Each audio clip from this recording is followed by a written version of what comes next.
即採用ポートフォリオの作り方ということで、こんにちは、斉藤直樹です。今回はですね、僕も学生の時に頭を悩ませました。ポートフォリオの作り方についてお話ししていきたいと思います。ポートフォリオっていうのは簡単に言うと、就職活動の時に企業に見せるための作品集のことですね。これはですね、おそらく皆さんの中でも気になっている人、あるいは実際に頭を悩ませている人、非常に多いと思います。ですが皆さん今回は楽しみにしていてください。実際にですね、現場で活躍している人にインタビューして、超濃厚な情報をギュッとまとめてお届けしております。今現在、特に就職活動じゃない皆さんにも、かなりの部分参考になる情報じゃないかと思います。ぜひ最後までお付き合いいただければと思います。でですね、このポートフォリオ作り、多くの皆さんが勘違いしていることがあるんです。それがですね、とりあえず画力が高い、上手い作品をたくさん載せれば採用されるでしょっていう勘違いなんです。そんなことを言ってる僕もですね、学生の時は、画力、絵が上手ければ採用されるだろうって思っていたんですが、これね、そうじゃなかったんですよ。僕はですね、実際に何年かゲーム会社に内部制作として関わっていまして、採用の現場ややり取り、ポートフォリオを見る側がどういうところを見ているのか、そしてどういう反応をしているのか実際に見てきました。その上で言えることはですね、画力、これはですね、もちろん大事な要素の一つではあるんですが、それよりも、場合によってはそれ以上に重要視される要素があって、しかも画力はあってもこれができていないがゆえに採用に至らないケースが非常に多くあるということなんです。これはですね、もったいない。今回もですね、この動画を作るにあたって事前にですね、何人かの方にお話をお聞きしました。クリエイターの仕事をマッチメイクする人材コンサルタント業をしている会社のディレクターさんや、大手ゲーム会社のアートディレクターさんに加えて、社員クリエイターさん、それと実際に採用まで至ったポートフォリオもいくつか見させていただきました。その中でゲーム会社のアートディレクターさん、王さんも実際にね、おっしゃっていました。絵の上手さ自体は作品を1枚とか2枚見れば大体わかっちゃう。もちろん画力というのは採用の前提としてはあるんだけど、ポートフォリオで見るのはむしろそれ以外の要素が大きい。そんな風に。もちろんですね、各業界で採用基準というのはそれぞれ違うと思うので、こういうのが絶対に採用されるポートフォリオだ。そうひとまとめで断言するのは難しかったんですが、でもね、お話を聞いている中で共通して出てくるキーワード、こういうのはちょっとっていう採用されにくいポートフォリオっていうのがあることが分かってきました。なので今回はその採用されにくいポートフォリオの特徴を挙げていくことで、この動画を見てくれてる皆さんが間違ったポートフォリオ作りをしてしまう可能性を減らして、じゃあ逆にこうすれば採用される可能性がぐんと高まるのではないか、そういった方法もですね、具体的に提案していく内容になっております。はい、それではもう早速結論いっちゃいます。採用されにくいポートフォリオの特徴3つ挙げると、1、使いどころがわからない。2、必要な情報がない。3、SNS がやばいです。はい。順番にお伝えしていきますね。使いどころがわからない。よくですね、こういうことを言う人がいます。ポートフォリオを作るんだったら、オリジナル作品をたくさん入れた方がいいよ。ダメ。二次創作は絶対に入れちゃダメ。本気で就職を目指すなら、基礎力を示す必要があるよ。だから、デッサンをいっぱい入れなきゃ。などなど。でもね、はっきり言っていいですか？それ、完全に間違ってますよ。というかですね、それぞれ合ってることも間違ってることもあるんですが、そもそも着眼点がずれてるんです。今回様々な人に話を伺って、一番多かった採用に至らなかったポートフォリオの特徴として挙げられたのがこれです。使いどころがわからないというものでした。はい。具体的にはですね、ものすごく画力が高いのはわかるんだけど、この人ゲーム会社に入るのになんでアート作品っぽいのとか、抽象画の絵たくさん入れてるんだろうとか、うちは魅力的なキャラクターや背景のイラストをたくさん扱っている制作会社なのに、なんでこの人家具のデザインばっか送ってきたんだろう。はい。こういう声が実際に多く聞かれました。これね、結構驚くかもしれませんが、そういう人がですね、実際に多いということなんですね。画力が高いのはわかるんだけど、この人うちの会社で使うところないよ。実際に動いているプロジェクトに配属することができない。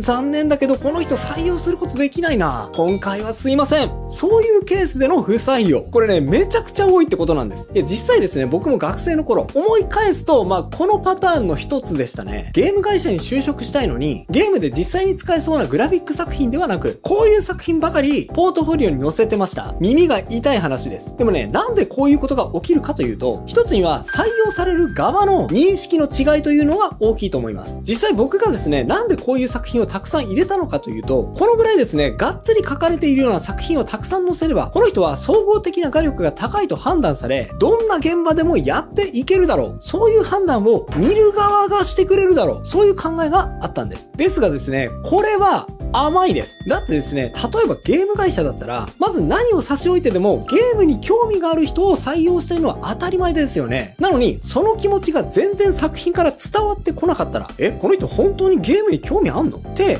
不安になっちゃうはずなんです。そういうですね、ゲームに全然関連しない作品を送ってくるあたりで、この人は私たちと全然コミュニケーションを取るつもりないのかな、そう判断されてしまうわけです。そうなんです。重要なのは、自分が何を見せたいかではなく、その入りたい企業が何を欲しているのかという視点を持つことだと思います。相手がですね、勝手にあなたの可能性を察してくれるのを待つだけではなくて、あなたの価値を分かりやすく相手に伝える努力をする必要があるんですね。その業界を研究した絵を最初に入れる。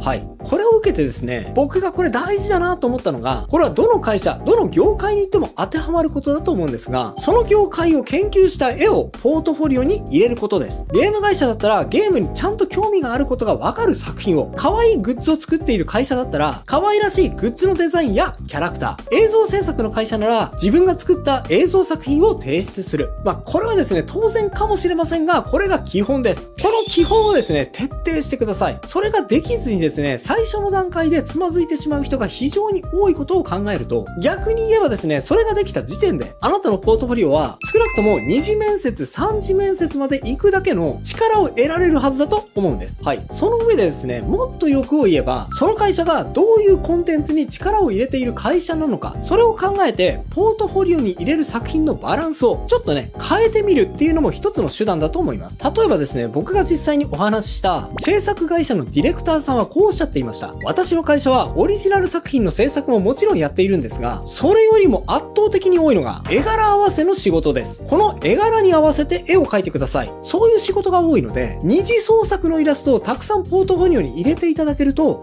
この人はいろんな絵柄に対応できる人なんだ。一緒に仕事したい。そう判断できるということでした。はい。この場合はですね、いろいろな絵柄に合わせられることを強調できると最強だと思います。それとですね、これも大事です。あなたの能力を一番アピールできる作品をポートフォリオの一番最初のページに持ってくること。これもね、非常に重要なポイントです。採用を担当している方は、これね、大きければ大きい会社になるほど、ものすごい大量のポートフォリオを見ることになります。そのため、一つのポートフォリオを見るために当てる時間、特にですね、一次審査にかける時間って、もうね、このぐらいです。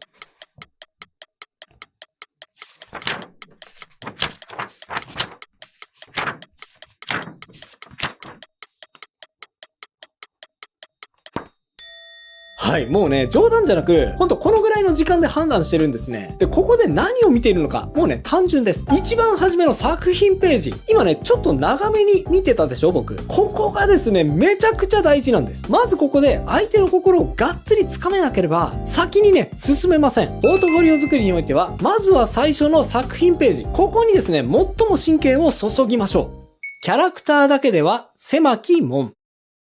また、ゲーム会社で言うなら、背景や武器、アイテムのデザインができるのであれば、それもね、同時にアピールした方が絶対にいいということでした。特にですね、キャラクターのイラストを描きたいっていう人は多いと思うんですが、そもそもですね、キャラクターイラストっていうのは、仕事としては数が限られてしまうため、この仕事の量というのもですね、当然少ないんですね。そのため必然的に募集している枠も少ない。もしくは採用せずに外注している会社っていうのも多いんです。なのでですね、キャラ以外の部分もできるよというところをアピールできると、これね、採用につながりやすいっていうことなんですね。もしくはですね、キャラクター中心のポートフォリオではあっても、例えば 3D モデルも作れたり、あとは 3D モデルの3面図も描けると強いと、そのアートディレクターの王さんはおっしゃっていました。3面図は、防音がどのように入るのかなど、3D にするための前提がある程度分かっていないと描けないので、ただ単にイラストが描けるよりも喜ばれるというのが理由です。と、このようにですね、自己表現作品やアート作品は入れない方がいいまでは言いませせんが、それよりも自分はこういう絵が描ける。だからあなたの会社のこのプロジェクトでもこれだけ自分は輝けるんです。場合によっては自分だったらもっと良くすることができると思います。そういう作例まで提示してみる。ここまでいけたらね、もう完璧だと思います。企業に提出するポートフォリオでは、あなたの魅力を相手に分かりやすい形にして提示してあげる必要があるんです。はい。ここまでがですね、かなり大事なポイントでしたので、ちょっとね、分厚めにお伝えしてきましたが、次からはですね、結構サクサクいきます。次に紹介する採用されにくいポートフォリオの特徴はこちらです。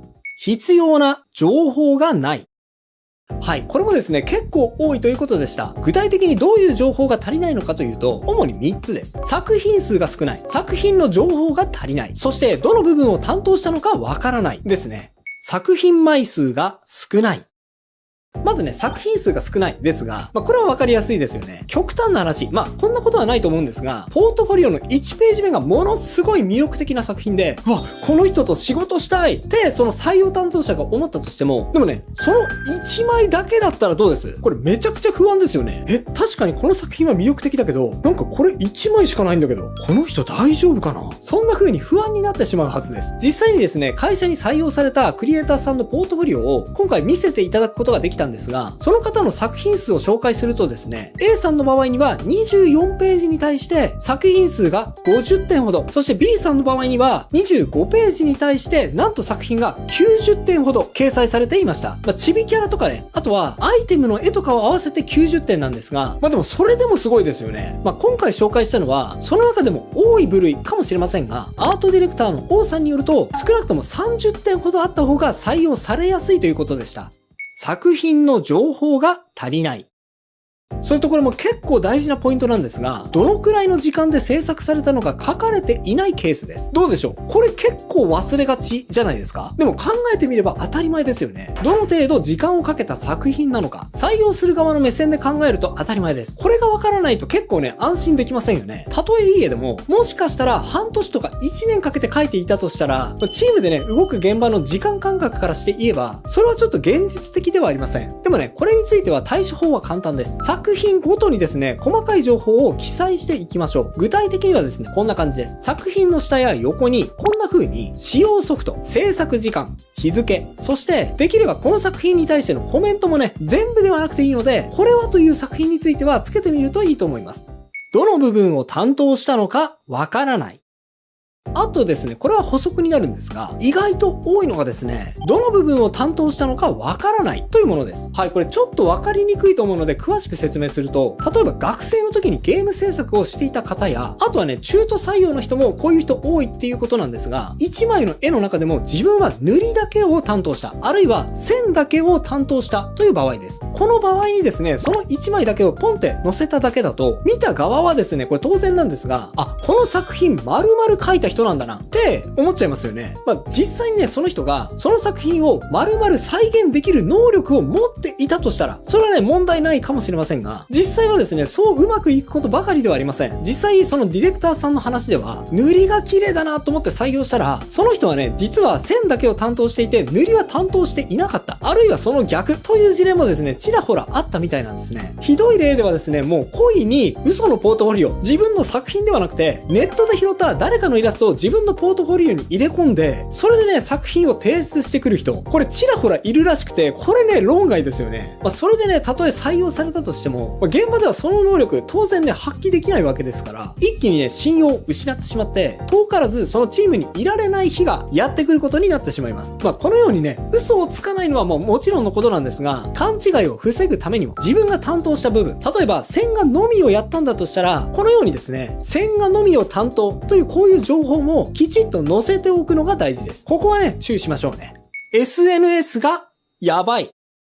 はい。そしてですね、ちょっとここはポートフォリオそのものとはずれるんですが、でもね、近年非常に大事な要素になってきているので、合わせて紹介していきます。ここまでお話ししてきたように、会社に所属して、チームプロジェクトの一員として制作に関わるというのは、画力ももちろんそうなんですが、コミュニケーション能力が非常に問われることが多いです。と、こんなことを言うと、私そんなにコミュニケーション上手くない。誰かとお話しするの苦手だし、ましてや人前で話したり、場を取り仕切ったり、そういうことできないもん。私ココミュ障だもんっていう人たくさんいそうなんですが、はい。安心してください。そういうことじゃありません。特にですね、デザイナー職の方に関しては、むしろ会社もそういうコミュニケーション能力を期待していないことが多いです。じゃあ、ここでいうコミュニケーション力というのはどういうことなのか。はい。これはですね、一つは先ほどから紹介しているように、自分本位じゃなくて、相手の立場に立って、相手が欲しいだろう情報を提示できる。そして、そういうポートフォリオを実際に制作できるという意味でのコミュニケーション能力です。そしてもう一つですね、非常に重要視されるのが、周りと摩擦を起こさない。そういう意味でのコミュニケーション能力です。会社においてですね、入社後に何が一番問題になるケースが多いかというと、画力というよりかは、他の人との人間関係の摩擦によって、その人が病んでしまったり、逆に相手を傷つけてしまって、それが原因で退社を余儀なくされるケースです。はい。これがですね、結構多いということなんです。そのためですね、採用担当者が一番気にすることが何なのかというと、それがですね、コミュニケーション能力。それをですね、ポートフォリオだけで判断するのは結構難しいので、これね、SNS の発言もつぶさに見られているということなんです。誰かを執拗に攻撃しているようなつぶやきはないかどうか、非常識な言動はないかどうか、こういうこともね、結構きちっとチェックされている印象でした。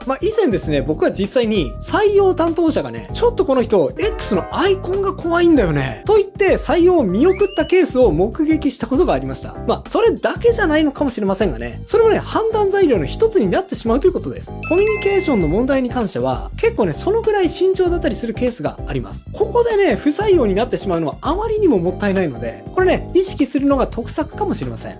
理想的なポートフォリオの例。はい。じゃあ、ここまで話してきて、じゃあ実際にどういうポートフォリオを作れば採用されんのよと不安になった方のためにですね、最後、要点を整理しつつ、採用されやすいポートフォリオを作るためにはどういう点に気をつければいいのか、まとめていきたいと思います。アイキャッチイラスト。